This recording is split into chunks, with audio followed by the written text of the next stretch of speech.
ওকে আমি প্রায় সময় দেখি এই দোকানে বসে থাকে। ও দোকানের ভাইয়ারাই ওকে খাবার দেয়। আমি এর আগেও একটা ভিডিও করেছিলাম ওর।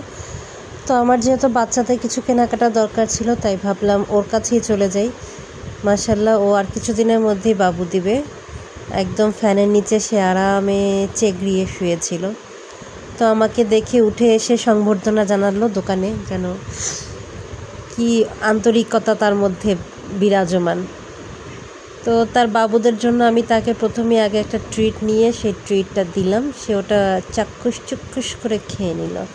তার বাবুরাও মনে পেটে এটা পেয়ে খুবই খুশি হয়ে গেছে এবং আমাকে ধন্যবাদ দিছে তার বাবুরা।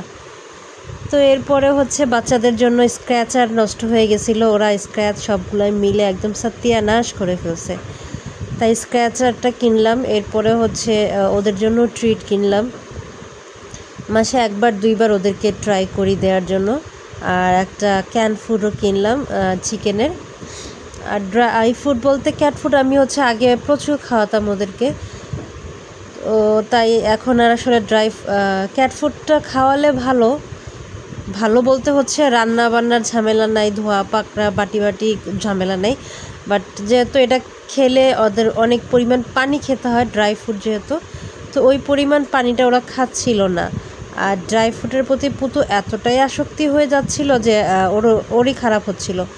তাই বহু চেষ্টা করে ড্রাই ফ্রুটটা বাদ দিলাম। এখন মিঠাই আজকে বলছিল পুতুকে না খাওয়ায় রাখবে, তাই সব খাবার আজকে পুতুর সামনে ঢেলে দিলাম। এতে মিঠাই খুব রাগ করছে, এতটাই রাগ করছে যে সে লিটার বক্সে যে পাছা পুতুর দিকে দিয়ে বসে আছে। তার কথা আজকে আমি পুতুকে বলছি খাবার দিব না, ওর খাবার সব আমি খেয়ে ফেলবো। আর মা, তুমি আজকে এত খাবার সব এনে তুমি পুতুর সামনে ঢেলে দিলা, এটা কি ঠিক করলাম মা? মোটেও তুমি ঠিক করলা না। তাই মিঠাইয়ের অনেক রাগ হয়েছে, সে খাবে না এসব।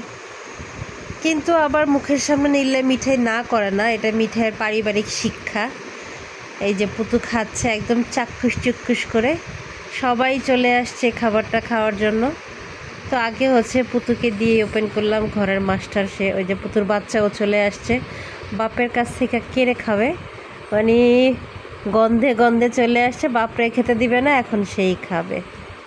তো ওই যে মিঠাই তো রাগ করে বসে আছে, তার রাগ তো ভাঙাইতে হবে। তার রাগ কীভাবে ভাঙাইতে হয় জানেন?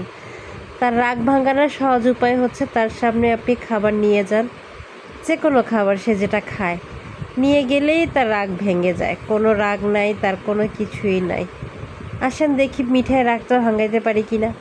ও মিঠাই, মিঠাই নাকশ সব পুতুকে দিয়ে দিছি দেখে। আচ্ছা, এই যে একটু ট্রিটটা খাও তো বাবা, দেখি। এই যে এখনই আমাদের নাকটা কমে যাবে। এই তো নাক আমাদের পানি হয়ে গেছে। আমরা আবার খাবারের সাথে বেশিক্ষণ রাগ করে থাকতে পারি না। ঠিক আছে, আমরা খাই তাহলে। ওকে, টাটা, বাই বাই।